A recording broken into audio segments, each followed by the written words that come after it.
Alhamdulillahirabbil alamin. Nahmaduhu wa nasta'inuhu wa nastaghfiruh. Wa na'udzu billahi min syururi anfusina wa min sayyiati a'malina. May yahdihillahu fala mudilla lahu wa may yudlil fala hadiya lahu. Asyhadu an la ilaha illallah wahdahu la syarika lahu wa asyhadu anna Muhammadan abduhu wa rasuluh. Muhammad ibnu Abdillah la nabiyya wa la rasula ba'da. Qala Allah Ta'ala fi kitabihil karim, a'udzu billahi minasy syaithanir rajim. Fa idza qadaytumus sholata fadhkurullaha qiyaman wa qu'udan wa 'ala junubikum. Fa idza ma'nantum fa aqimus sholat.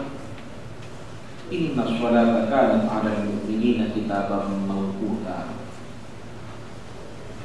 Wa la tahinu fi ibtigha'il qawm. In takunu ta'lamuna fa innahum ya'lamuna kama ta'lamun. Wa tadbuna min Allahi ma la yarjun. Wa kana Allahu 'aliman hakima. Shadaqallahu al-'azim. Para hadirin, para jamaah Jumat yang dirahmati Allah, mengawali dari khutbah di kesempatan kali ini, saya mengajak kepada para hadirin, khususnya kepada saya sendiri, untuk terus berupaya meningkatkan kualitas keimanan dan ketakwaan kita kepada Allah Azza wa Jalla. Karena hanya orang-orang yang senantiasa menjaga keimanan dan ketakwaannya lah yang hidupnya akan diselamatkan oleh Allah. Selamat dalam arti yang hakiki, selamat dalam hidup di dunia dan di akhirat. Demikian pula, marilah kita terus tingkatkan sikap sabar dan rasa syukur kita dalam menjalani kehidupan ini. Karena apapun kenyataan hidup yang kita rasakan, mau enak atau mau tidak enak, kalau kita syukuri, kalau kita nikmati, maka insya Allah hidup ini akan terasa nikmat. Hadirin jamaah Jumat rahimahumullah, Ramadan sudah meninggalkan kita sekitar 25 hari yang lalu. Mungkin sudah banyak kemajuan spiritual yang kita capai, yang kita harus cerdas menjaganya, harus pintar memeliharanya. Karena di pasca Ramadan ini, kemajuan spiritual yang kita capai bisa saja meningkat, tetapi juga bisa menghilang. Syawal yang secara bahasa bermakna peningkatan, maka ini mengandung filosofi bahwa pada pasca Ramadan mulai memasuki Syawal dan seterusnya adalah kita harus meningkatkan kualitas keimanan sebagai bentuk pencapaian spiritual yang sudah kita capai berkat pembinaan, berkat pembelajaran selama dalam bulan Ramadan. Para hadirin, sebagai bentuk peningkatan kita di bulan Syawal ini adalah juga diperintahkan untuk melaksanakan ibadah puasa. Hadis yang memerintahkannya adalah man shoma Ramadan summa atba'ahu sittam min Syawal kana kasiyamin dahri kulli. Yang artinya, barang siapa yang berpuasa Ramadan Kemudian setelah itu mengikutkan atau mengikutkan 6 hari di bulan Syawal, karena kasyamid dahri kulli, maka orang itu seperti berpuasa sepanjang tahun, seperti orang yang berpuasa 1 tahun penuh. Betapa besarnya pahalanya. Kalau ini dilogikakan adalah bisa masuk akal, karena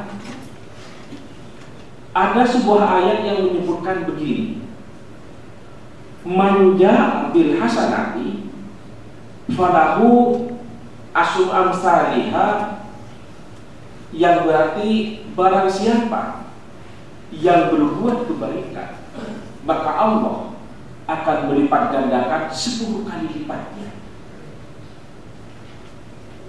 Artinya, kalau kita berpuasa 1 bulan Ramadan yang jumlahnya 30 hari, kalau dilipatkan 10, maka 30 kali 10 adalah 300. Kemudian ditambah 6 hari pada bulan Syawal yang setelah Ramadan itu, 6 kali 10, 60, maka 300 ditambah 60 menjadi 360, yang dalam 1 tahun itu kurang lebih sekitar 360 hari. Dengan demikian logis kalau memakai analisa ayat ini bahwa barang siapa yang berpuasa 6 hari di bulan Syawal, keutamaannya adalah seperti berpuasa 1 tahun. Hadirin para jamaah yang dirahmati Allah, Utsman bin Hasan bin Ahmad Asy-Syakir Al-Khawbawi dalam sebuah kitabnya Dzurratun Nasihin menyebutkan bahwa ada seorang bernama Sufyan As-Tsauri. Sufyan As-Tsauri ini pernah menetap di Mekah selama 3 tahun. Demikian seringnya ke Masjidil Haram, maka kemudian bertemu dengan seseorang dan menjadi akrab, menjadi kenal dengan seseorang ini. Setelah demikian akrab dengan seseorang ini, maka seseorang ini berkata kepada Sufyan As-Tsauri, "Ya Sufyan As-Tsauri, wahai Sufyan As-Tsauri, kalau saya nanti meninggal, maka saya minta Sufyan As-Tsauri memandikan saya, mensolati jenazah saya, dan mengantarkan jenazah saya ke kuburan, serta tidak meninggalkan kuburan saya, menemani agar saya ada yang menemani di saat saya ditanyakan oleh malaikat yang ada dalam kubur." Sufyan As-Tsauri mengiyakan terhadap permintaan ini. Maka kemudian singkat cerita, setelah orang ini meninggal, yang dilaksanakan karena oleh Sufyan As-Tsauri ini dianggap sebagai wasiat yang harus dilaksanakan, yakni ia memandikan, mensolati, kemudian mengantarkan jenazahnya ke kuburan, dan selesai dikuburkan, para pengantar yang lain pulang. Sufyan As-Tsauri menetap di atas kuburannya. Setelah berselang waktu semakin lama, waktu sudah malam, As-Tsauri seperti tertidur tapi seperti terbangun. Kemudian dalam kondisi setengah tertidur setengah terbangun itu mendengar suara, yang suaranya itu berkata, "Wahai Sufyan As-Tsauri, tinggalkan jenazah itu, tinggalkan kuburan itu, kamu tidak usah di situ, pulang saja kamu." Sufyan As-Tsauri bertanya, "Kenapa? Saya lakukan ini adalah berdasarkan wasiat." Kemudian suara itu lagi mengatakan, jenazah itu pada masa hidupnya, setelah selesai melaksanakan ibadah Ramadan, dia kemudian melanjutkan dengan puasa 6 hari pada bulan Syawal. Maka amal ibadahnya itulah yang menjaga jenazah itu sehingga tidak perlu dijaga oleh Sufyan As-Tsauri. Para hadirin, para jamaah yang dirahmati Allah, apa yang bisa kita pahami dari kisah ini? Kisah ini adalah menggambarkan bahwa betapa besarnya keutamaan orang yang melaksanakan ibadah puasa di bulan Syawal sebagai bentuk peningkatan ibadah dan sekaligus mempertahankan kemajuan spiritual yang kita capai selama bulan Ramadan. Karena itulah maka berbahagialah bagi para hadirin, bagi para jamaah yang bisa atau yang sudah melaksanakan puasa di bulan Syawal ini. Tetapi jika bagi yang belum, masih ada sisa waktu untuk kita berpuasa. Apakah itu lengkap menjadi 6 hari atau kurang? Barangkali ini adalah menjadi hal yang kedua.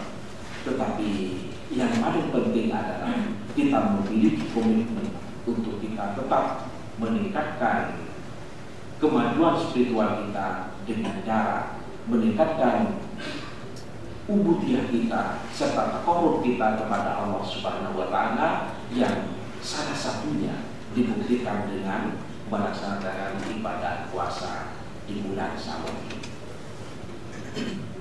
Para hadirin, para jamaah yang dirahmati Allah,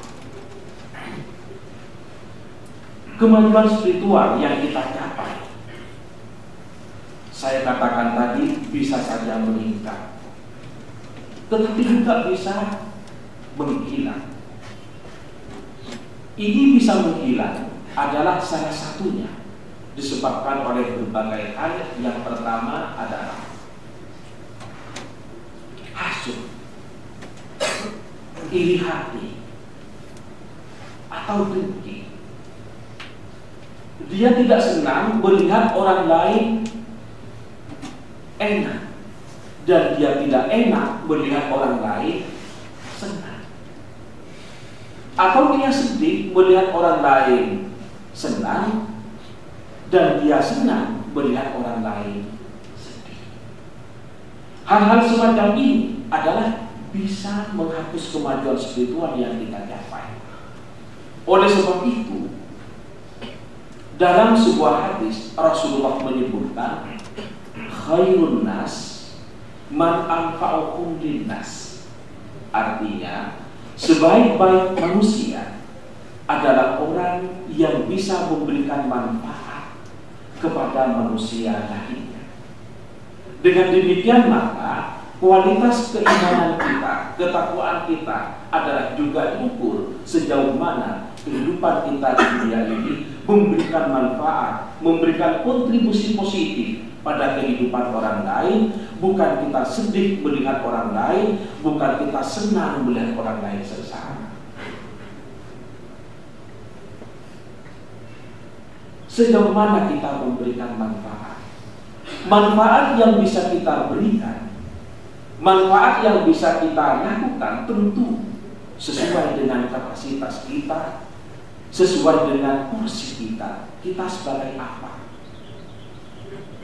Kapasitasnya sebagai menteri memberikan manfaat kepada orang lain tentu berbeda dengan kapasitasnya seorang nelayan. Kapasitasnya seorang nelayan barangkali berbeda dengan kapasitasnya seorang pedagang di pasar, demikian seterusnya. Intinya, apapun profesi yang kita tekuni adalah kita tetap berupaya untuk senantiasa memberikan manfaat bagi kehidupan orang lain. Para hadirin, yang kedua adalah qaul zur, perkataan-perkataan yang tidak ada manfaatnya. An-nutqu zaiman was-sukutu salamatu, berbicara itu adalah indah, tetapi diam itu adalah selamat. Karena itu maka jika bisa memberikan manfaat, sebaiknya berbicara. Tetapi jika hanya menyesatkan orang lain, seperti provokator dan lain sebagainya, barangkali hilang jauh dari kita. Dan tidak bisa menjaga pembicaraan kita yang tidak ada manfaatnya ini adalah bisa mengurangi kemajuan spiritual yang sudah kita capai.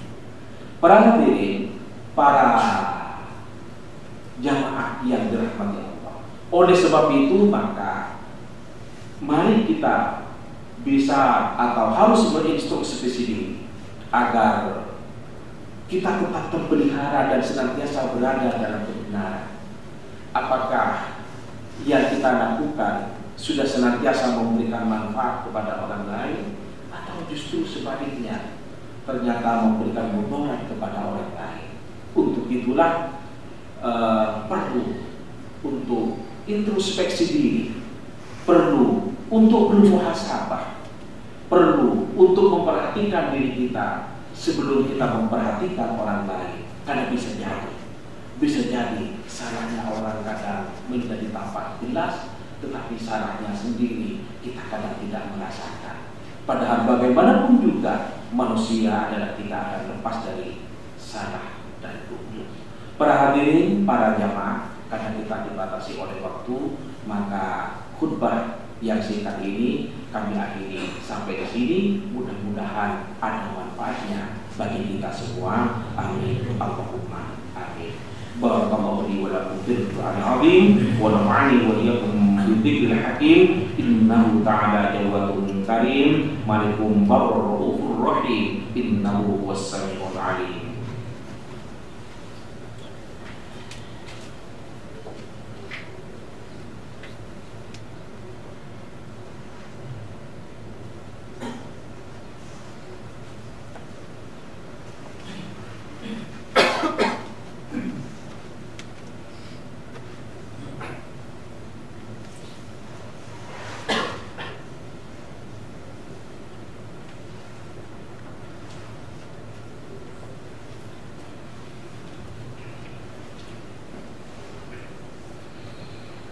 Alhamdulillahilladzi ja'ala taqwa libasas sholihin ahmaduhu subhanahu wa ta'ala hamdan 'abdin mutarifin bisidqil yaqin asyhadu an la ilaha illallah wahdahu la syarika lah al-malikul haqqul mubin asyhadu anna sayyidina Muhammadan abduhu wa rasuluh sayyidul awwalin wal akhirin Allahumma shalli sallim ala sayyidina Muhammadin wa ala alihi wa sahbihi ajma'in amma ba'du fa ya ayyuhan nas ittaqullaha haqqa tuqatih wa la tamutunna illa wa antum muslimun wa lazimus sholata ala khairi khalqihi alaihi salatu wassalam faqad amrukum bidzalika irsyada wa ta'lima wa jalala li qadri nabiyyi wa ta'zima faqad qala inna Allaha malaikatahu yusholluna 'alan nabi ya ayyuhalladzina amanu shollu 'alaihi wa sallimu taslima. Para hadirin, marilah kita akhiri khutbah yang kedua ini dengan berdoa seraya menghadirkan hati kita kehadiran Allah Subhanahu wa taala. Mudah-mudahan apa yang kita mohonkan senantiasa diterima oleh Allah Subhanahu wa taala. Amin. Bismillahirrahmanirrahim. Alhamdulillahirabbil alamin. Allahumma ighfir lil mu'minina wal mu'minat wal muslimina wal muslimat al ahya' minhum wal amwat innaka sami'un qaribun mujibud da'wat wa qadiyal hajat wa wafirid dunubi wal khati'ah birahmatika ya arhamar rahimin. Allahumma rabbana anzil alaina ma'idatan minas sama' faqulu lana 'inda dawrina wa akhirina wa ayatan minka warzuqna wa anta khairur raziqin. Allahumma inna nas'aluka ridhaka wal jannah wa na'udzu bika min sakhatika wan nar wa adkhilna al-jannata ma'al abrar ya aziz ya Ghaffar ya Rabbal alamin. Allahumma ansur juyushal muslimin Allahumma ansur juyushal muslimin Allahumma ansur juyushal muslimin wa asakiral wahidin Allahumma ahlikil kafarata wal musyrikin a'da'aka a'da'ad-din. Rabbana atina fid dunya hasanah wa fil akhirati hasanah wa qina adzaban nar. Subhana rabbika rabbil izzati amma yasifun wa salamun 'alal mursalin walhamdulillahi rabbil alamin. Amin. Ibadallah, inna Allah ya'muru bil 'adli wal ihsan wa itaa'il qurba wa yanha 'anil fahsya'i wal munkari wal baghi ya'idukum la'allakum tadhakkarun fadhkurullaha 'azim yadhkurukum washkuru 'ala ni'amihi yazidkum was'aluhu min fadlihi yutikum wa la dzikrullahi akbar.